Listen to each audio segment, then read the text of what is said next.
Employment's increasing. So you're picturing people who are fairly psychotic, who are dangerous, and they're getting jobs. Total cost of treatment, and when we're looking at translating our research into treatment, cost is, of course, the biggest factor that will help with translation, decreased by 58%. The last therapy I'm going to tell you about very, very briefly is acceptance and commitment therapy. It's a much looser, the other three are more manualized. You do exactly this in the first session, this in the second session. ACT is not as structured. The coolest study on this is, a lot of people have said, okay, fine, so mindfulness works well. If you're not that mentally ill, okay, fine, you got it to work for borderline. Probably the most mentally ill person you can think of is somebody with schizophrenia in an active episode currently in the hospital. And they were given ACT, and rehospitalizations were cut in half. That instead of trying to say to people, you're hearing these voices, you need to stop hearing these voices, they said, you're hearing these voices, use mindfulness to stop listening to these voices. So all I've been presenting is really good news, and I wanted to temper it a little bit in my last 5 minutes.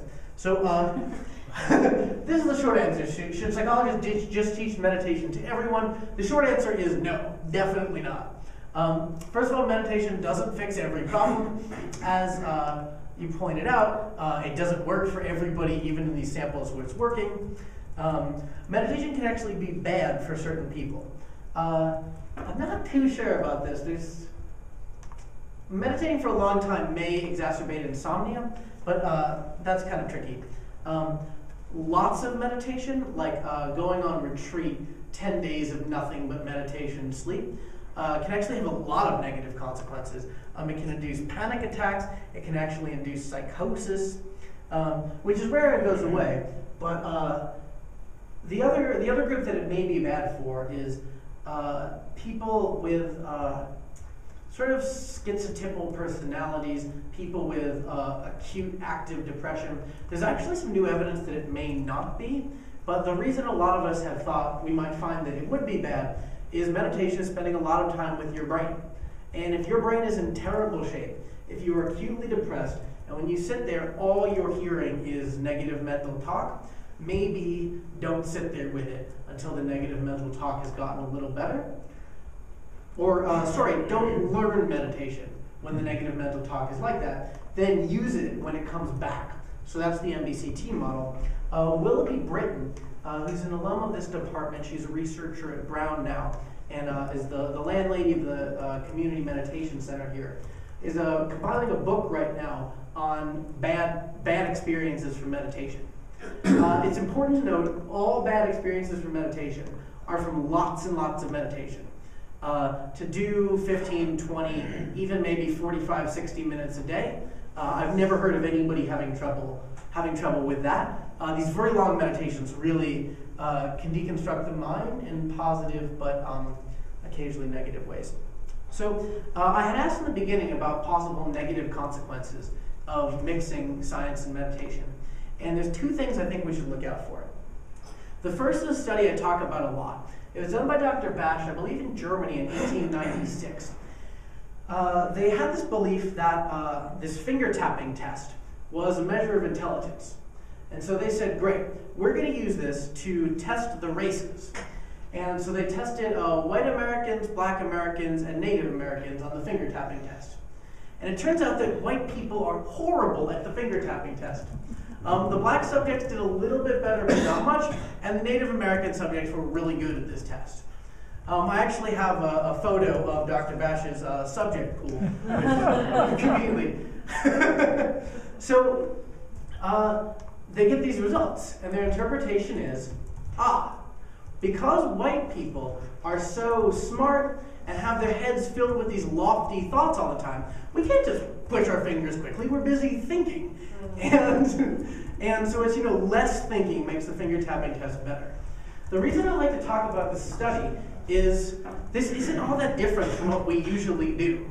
That it's a risk, especially in meditation science, where a lot of us really care about meditation. A lot of us are in this to show the world what we've learned on our own, to be careful with our interpretations, that the science may not necessarily be supportive of what we came in with, and it's really easy to take any data set and confirm basically any hypothesis. There's one more thing. I'm trying to make this hyperlink.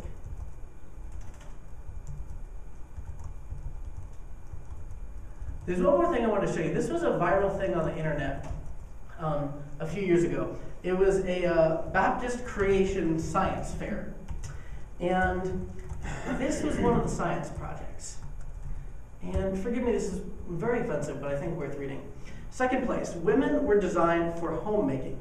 Jonathan Good, grade 7, applied findings from many fields of science to support his conclusion that God designed women for men, making them more suited to carrying groceries and laundry. Oh, sorry.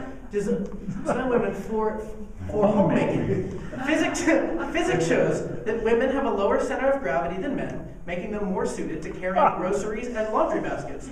Biology shows that women were designed to carry unborn babies in their wombs and to feed born babies milk, making them the natural choice for childbearing. Social sciences show that the wages for women workers are lower than for normal workers, meaning that they are unable to work as well and thus earn equal pay. And exegetics shows that God created Eve as a companion for Adam and not a co-worker. I have wanted to talk about this study every time I do a talk, and I always forget to throw it in. Because this is exactly what we do. That the kind of studies where you're really legitimately testing your theory about whether meditation works can be kind of rare. That a lot of what we do in science is have some theory that we like and say, well, we haven't really proven it, but here's 10 different things that all can be interpreted as supporting it. And so I think that when I think about the negative consequences of this, the one thing that I worry about is making our science lousier because we're passionate about meditation. And for any of you in here who are scientists, I hope that that was helpful or at least entertaining. And I actually finished exactly on time. So thank you very much. We have one more talk tonight. Dave Ashish is going to be telling us about the effects of meditation on the brain.